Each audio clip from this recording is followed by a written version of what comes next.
folks, welcome back to the channel. This is my new bike by Eleglide. It's replacing my heavy old bike that I struggle to get on and off of the back of the motorhome.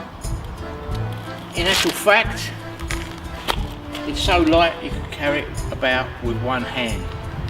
And I think it's going to be an excellent addition to our cycling trips. But let's rewind a bit and I'll show you the unboxing, putting it together, then we'll take it out for a spin.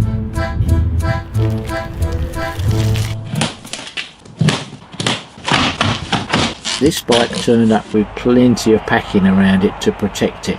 The box had a small dent which didn't affect it at all. All I have to do now is get all this wrapping off.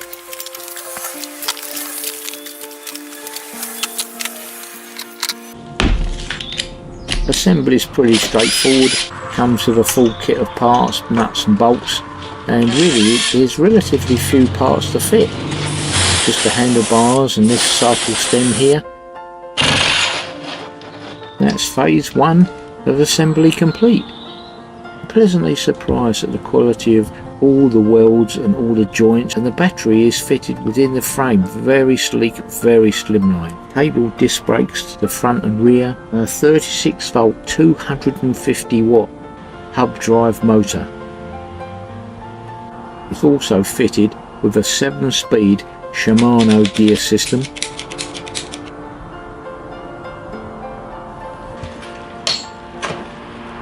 And the next phase of assembly was simply fitting the front wheel. Just lock it up in place and then fit the disc brake assembly, and that's it.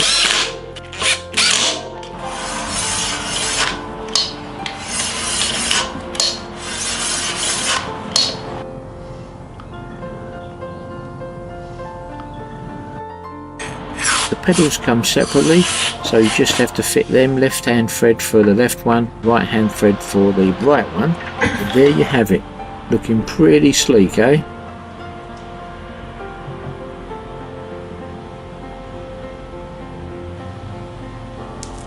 And finally, a quick test of the display.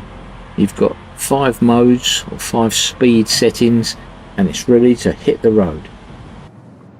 So off we go. This is its first test run. So far I'm on level 3, 5th gear. I'm actually putting no effort in at all, so it really is quite smooth.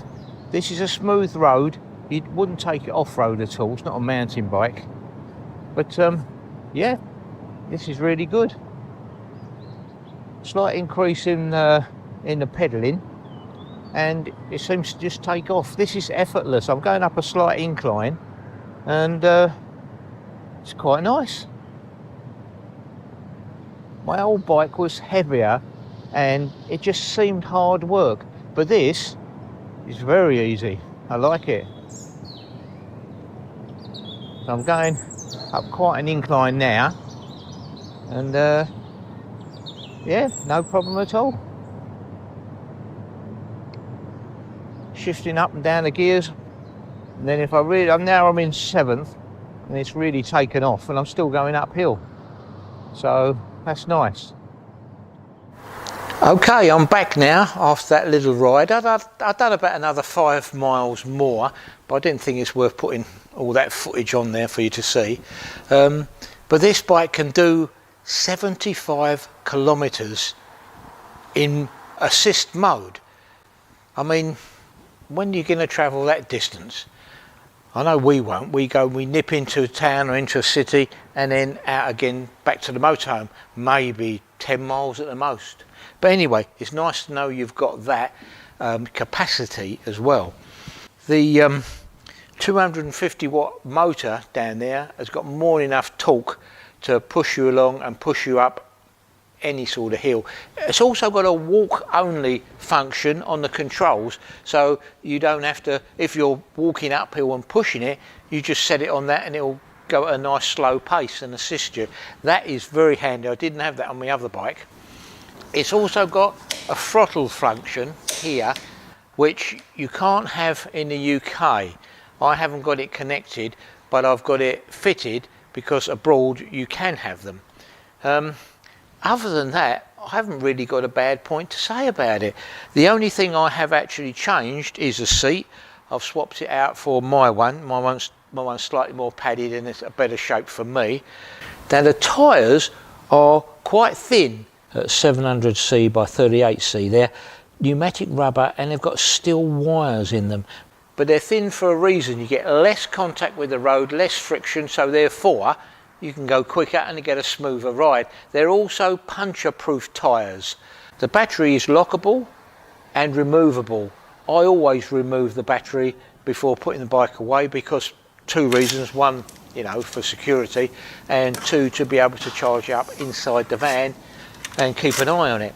It also makes the bike just a little bit more lighter for when I load it back on the back of the van. And if you remember right back at the beginning of the video, I mentioned how light this bike was. Well, now there's really no weightlifting contest between me and the cycle rack. I can simply lift the bike up with ease, and it's in position and on the bike rack as quick as that. It's going to make life a lot easier on our travels. So I think I'll end the video here, folks. Hope you enjoyed it. It's only really a quick review of next year's bike that we'll be using. So for now, take care, stay safe, and we'll catch you on the next Wrinkly Nomads review video. Bye for now.